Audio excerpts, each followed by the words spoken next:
Shalom and welcome to another video on the Genesis 49ers page where we provide facts. No more vague explanations. We're going to actually thoroughly explain the topics discussed on this channel. And as you can see on the screen, today's topic is Hiram, the King of Tyre, the Israelite. Okay?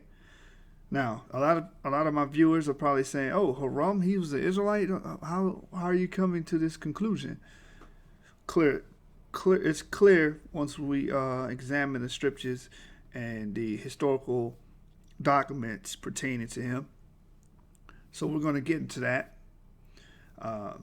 Let's examine the truth. Let's examine the documentation, and by the end of this video, Lord's will, you will clearly see that Hiram was an Israelite. The King of Tyre was an Israelite. All right. So let's commence.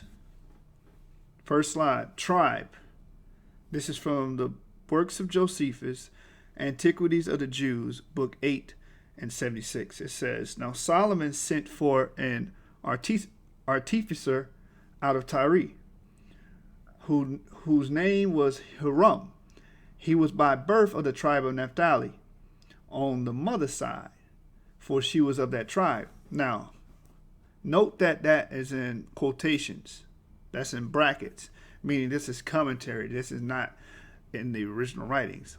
It says, "But his father was of the stock of the Israelites." But his father was of the what? The stock of the Israelites. And you can see on your screen I have arrows pointing down to where this is being stated. So Josephus had access to documentation that proved that he was an Israelite. Okay, and I'm going to show you the same thing in the Bible.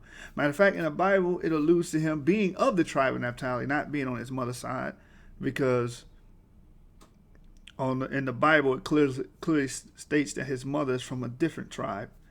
So let's get to the next slide. The book of Kings, chapter 7, verse 13, verses 14. When I wrote about this, he was a widow's son of the tribe of Naphtali. It doesn't say his mother was of the tribe of Naphtali. It says he was the widow's son of the tribe of Naphtali. Now, you can see the question I stated up there. Is this talking about his mother or him? Let's find out. 1 Kings 7:13 to 14. "And King Solomon sent and fetched Hiram out of Tyre," which Hiram means highly born. He was a widow's son of the tribe of Naphtali, and his father was a man of Tyre. So that's what people, he's a man. That's just, that right there just means he lives in Tyre. Like when you hear about Uriah the Hittite, Uriah wasn't a Hittite by blood, okay? It more was a political association. Because during the Davidic expansion, we basically ran all of Eurasia, majority of Eurasia. Israel was huge at that time. Okay, our borders stretched all the way from Egypt to like Syria. Okay, so you got to understand how broad Israel was in that day. All right, but let's continue on. Naphtali ? I'm saying that this is stating that he is from the tribe of Naphtali. Let's see what the scriptures say. Some people will say, no, this is talking about his mother because it says widow's son. Next slide. Dan, Second Chronicles, chapter 2, verses 13 to 14. "And now I have sent a cunning man, endued with understanding of Hiram, my father's, the son of a woman of the daughters of Dan, and his father was a man of Tyre, skillful to work in gold and silver and brass and iron and stone and in timber, purple and blue, and so on and so forth." But the point I wanted to get out of the scripture is the son of a woman of the daughters of Dan, and his father was a man of Tyre. Right? Now we read in Josephus that his father was of the stock of the Israelites. We're reading in the Bible that that he was from the tribe of Naphtali, the widow's son of Naphtali. It can't be talking about his mother because his mother's from the tribe of Dan. Okay? This is basic textual criticism going on here. This is not a discrepancy. They're both saying the same thing, okay? It's just letting you know that his lineage comes from, his father's side is from Naphtali, his mother's side is from the tribe of Dan, according to the biblical records. It says this in the Septuagint, It says this in the King James Version. It says this in the Hebrew. Okay, understand that. In the 9th century Hebrew, the Masoretic text, it says this. So, just in case anybody doubts that fact, you can go to blueletterbible.com, get the lexicon on this, the interlinear lexicon, and boom, you're going to see Dan is mentioned in 2 Chronicles 2, 13th verse to the 14th verse. You're going to see the tribe of Dan is mentioned. And I got it highlighted on the screen for you. Okay? So, 1 Kings 7 verse 14 is mentioning Naphtali. But why is it mentioned Naphtali? Because that's referring to Hiram. Hiram is from the tribe of Naphtali. And in 2 Chronicles 2 is mentioning Dan, because that's his mother's tribe. Now, for all the people saying, "Oh, how is Naphtali in the land of Tyre? How did he become a king?" Well, how did the daughter of Dan get to the land of Tyre? Okay, we did a lot of traveling back in those days. All right, you read in the book of Ezekiel, I believe, it talks about how Dan would go to Javan and Judah would be a merchant on the seas, all this stuff. So you can clearly see that we got around, man. So we traversed the lands. Let's continue on. Psalms 87. Okay. It reads, "His foundation is in the holy mountains. The Lord loveth the gates of Zion more than all the dwellings of Jacob." Why is it mentioning all the dwellings of Jacob? Because Jacob lived in many different countries, okay? Had a lot of dwellings. And they said he loved the gates of Zion more than all these dwellings. Some of them lived in the lands of Ham. Some of them lived in the lands of Japheth. Some of them, like we brought up Dan. Dan went to Javan. He became the Lacedaemonians, okay? Their oral tradition and written tradition points them back to the tribe of Dan, okay? So the Lord said he loves the gates of Zion more, which is Israel, Jerusalem. It says, "Glorious things are spoken of thee, O city of God, Selah. I will make mention of Rahab and Babylon to them that know me," because Rahab and Babylon are two prophetic pieces that the Most High repeats, prophetic things that the Most High repeats throughout the Bible. Okay, we won't go into that on this video, but we're going to continue on. It says, "Behold, Philistia and Tyre with Ethiopia." Okay, so Philistia, Tyre, and Ethiopia. This man was born there. What man? Jacob, the Israelites, because the topic is the dwellings of Jacob. So Jacob would dwell in Philistia, Tyre, and Ethiopia, which can refer to Mesopotamia, or it can refer to what we call Africa today. Okay, because at one point in time, Africa, the whole continent of Africa, what we call Africa, was known as Upper and Lower Ethiopia. This man was born there. What man? The Israelite. Okay, the son of Jacob. And of Zion it shall be said, "This and that man was born in her," the Israelites, "and the highest himself shall establish her." Because remember, verse 2 sets the subject of the whole chapter, which is the dwellings of Jacob. Okay?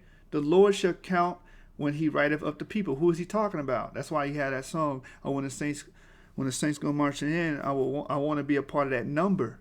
Okay, because we want to be 144,000, which are going to be all Israelite men. Okay, all Israelite men. 12,000 from each tribe. That's how you get the 144,000.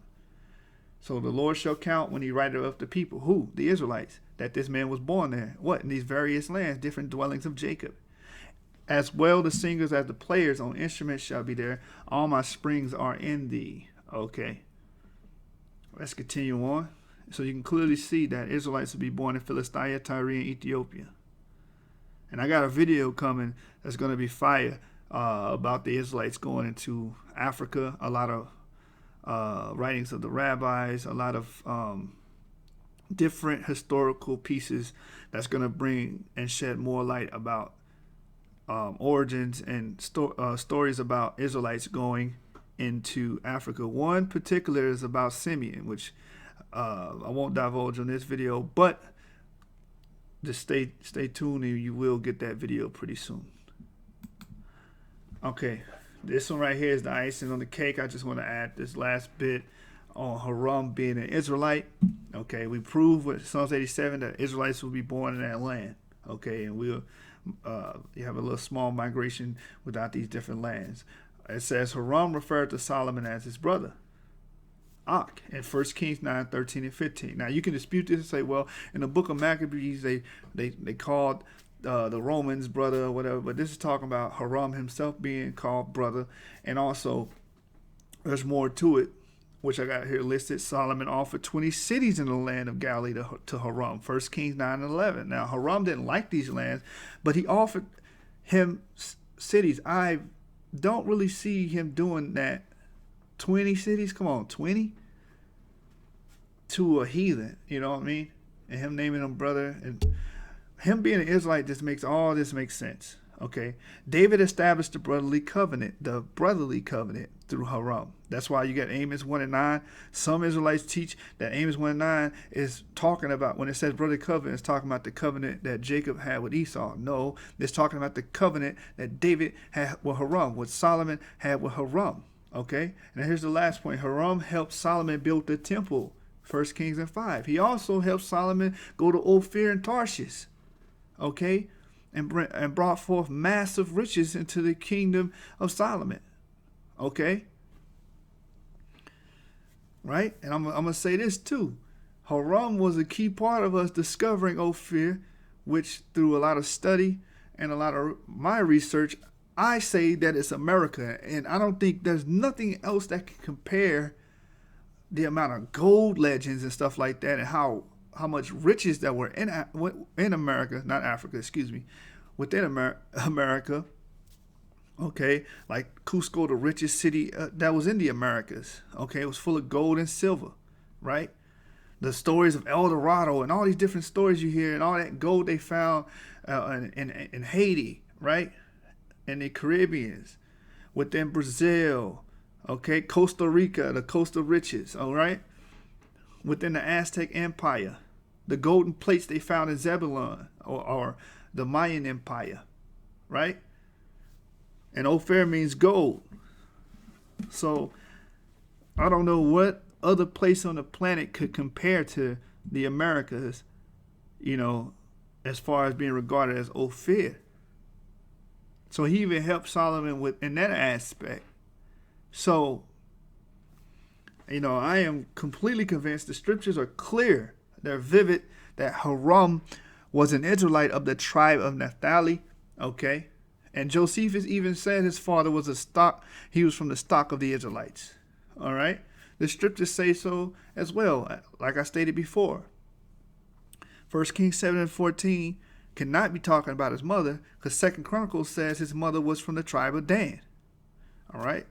So to conclude, Hiram was an Israelite according to scriptures and historical data. With that, I'm going to say shalom. I pray you brothers learn something, and happy Sabbath.